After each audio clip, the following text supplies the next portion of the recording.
വൈറലായിട്ടുള്ള ഒരു പോത്ത് കറിയാണ്. അതിനായിട്ട് നമുക്ക് വേണ്ടുന്നത് ചെറിയ ഉള്ളി, അധികമൊന്നും വേണ്ട, ഒരു 10 എടുത്താൽ മതി.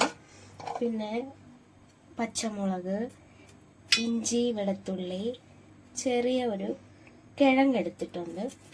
പിന്നെ നമ്മൾ ഗ്രേവിക്കായി എടുത്തേക്കുന്നത് മുളകാണ്.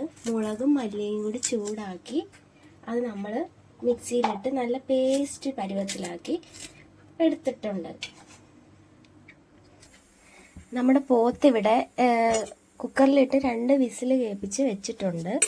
ഇനി അടുത്തതായിട്ട് നമ്മളൊരു ഇതിൽ വെള്ളം മാറുമ്പോഴത്തേക്ക് കുറച്ച് വെളിച്ചെണ്ണ ഒഴിക്കണം. വെളിച്ചെണ്ണ ഒന്ന് ചൂടായി വരുമ്പോഴത്തേക്ക് നമ്മൾ കടുകല്ല, കടുകിന് പകരം ഉലുവയാണ് എടുക്കുന്നത്. കുറച്ച് ഉലുവ നമ്മൾ ഇട്ട് അത് നല്ലതുപോലെ മൂത്ത് പൊട്ടി വരണം.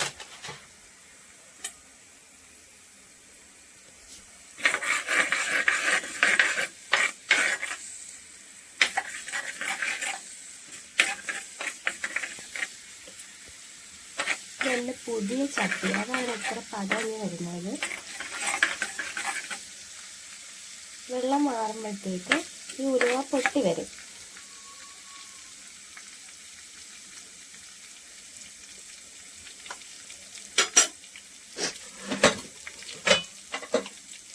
അതിലേക്ക് നമ്മൾ അരിഞ്ഞു വെച്ചിരിക്കുന്ന കൊച്ചുള്ളി, പച്ചമുളക്, ഇഞ്ചി, വെളുത്തുള്ളി, ചെറിയ കിഴങ്ങ് ഇതെല്ലാം കൂടി ചേർത്ത് വഴറ്റിയെടുക്കും.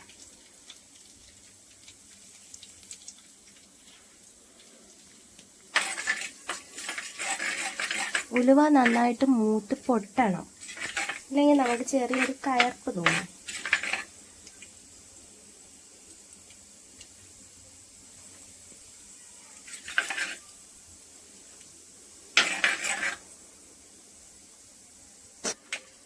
അപ്പം നമ്മുടെ ഉലുവ പൊട്ടാൻ തുടങ്ങിയിട്ടുണ്ട്.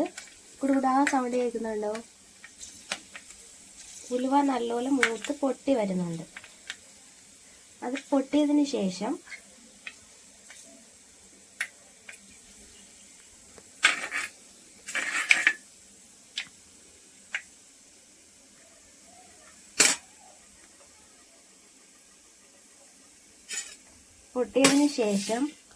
കൊച്ചുള്ളി, അരിഞ്ഞു വെച്ചിരിക്കുന്ന കൊച്ചുള്ളി നന്നായിട്ടൊന്ന് വഴറ്റിയെടുക്കണം.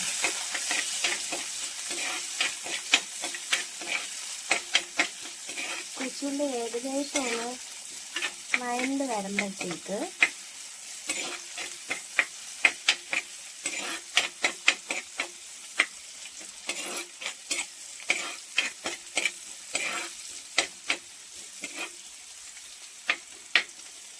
നമുക്കതിലേക്ക് ഇഞ്ചി വെളുത്തുള്ളി ചേർക്കാം.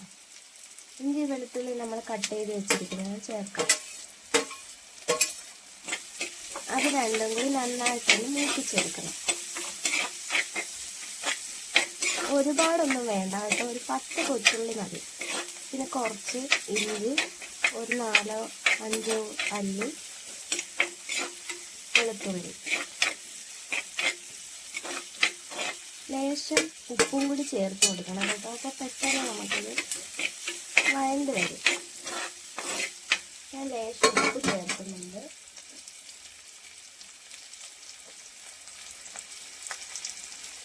ലേശം ഉപ്പ് കൂടി ചേർത്ത് കൊടുക്കാം.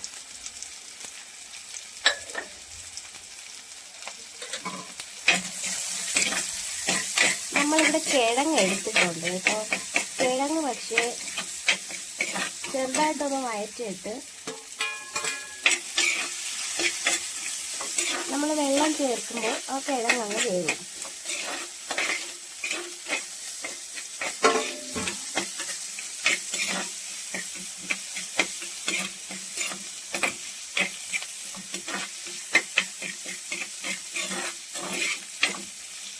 ഇതിൽ നമ്മൾ മസാലകളൊന്നും ചേർത്തിട്ടില്ല.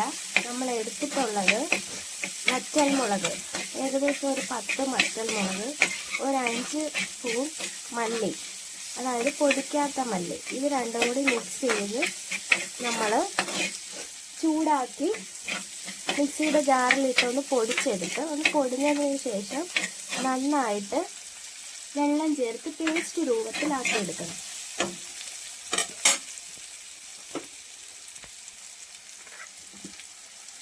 നമ്മൾ ആ മല്ലിയും മുളകും കൂടി പേസ്റ്റ് രൂപത്തിൽ അരച്ചത് ഇതിലേക്ക് ചേർത്ത് കൊടുക്കണം.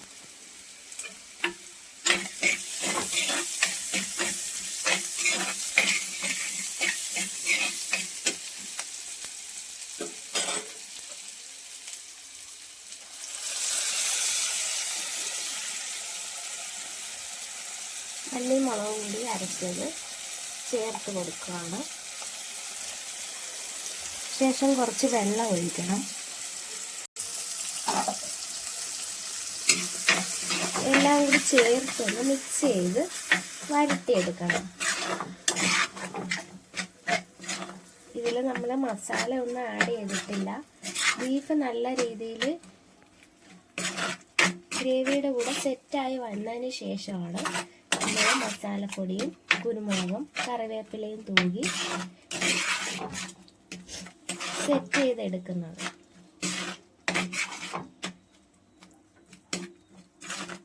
നല്ല മണം വരുന്നുണ്ട് കൂട്ടുകാരെ. കുറച്ച് വെള്ളം നമ്മൾ നേരത്തെ അരച്ച് വെച്ചില്ലേ,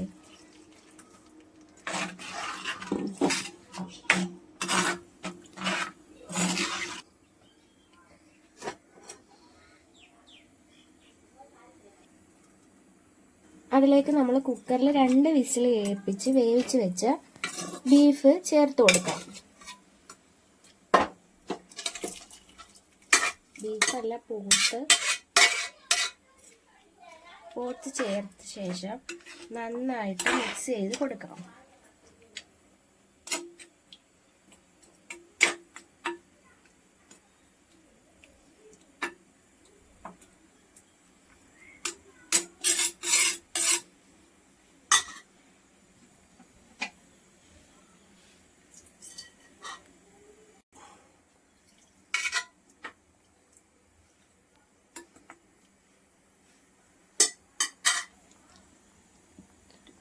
അതിനുശേഷം കുറച്ച് മസാല നമുക്ക് മുകളിലായിട്ട് ഇങ്ങനെ ഇട്ട് കൊടുക്കാം. പിന്നെ കുറച്ച് കുരുമുളകും കൂടി ഇടാനുണ്ട്.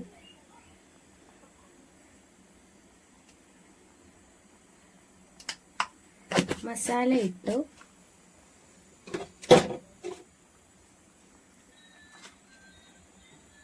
കുറച്ച് കുരുമുളക് പൊടിയും കൂടി ഇതിലേക്ക് ഇട്ട് കൊടുക്കാം.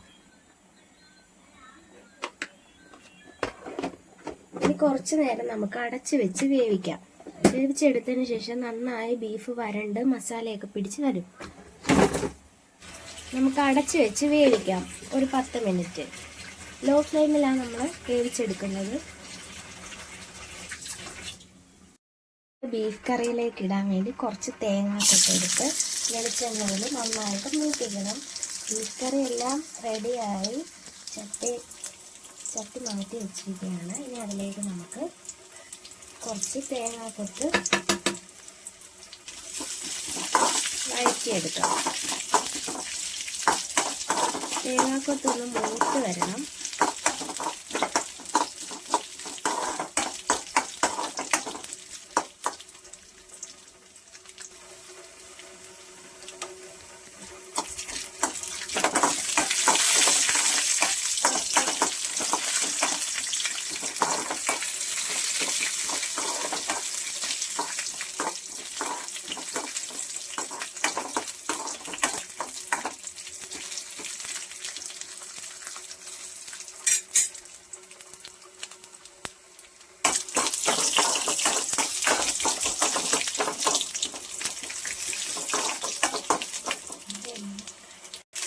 കുറച്ച് കറിവേപ്പിലയും കൂടി നമുക്ക് അതിലൂടെ ഒഴിക്കും.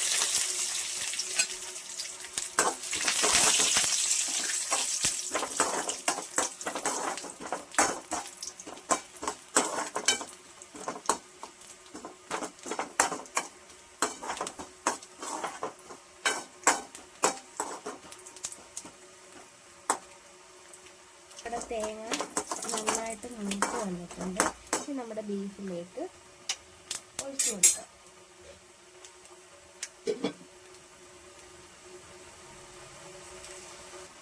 ഇതാണ് നമ്മൾ വേവിച്ച് വെച്ച ബീഫ് കറി. നല്ല മണം വരുന്നുണ്ട്.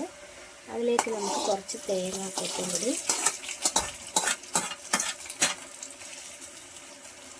പാകത്തിൽ ചേർത്ത് കൊടുക്കാം.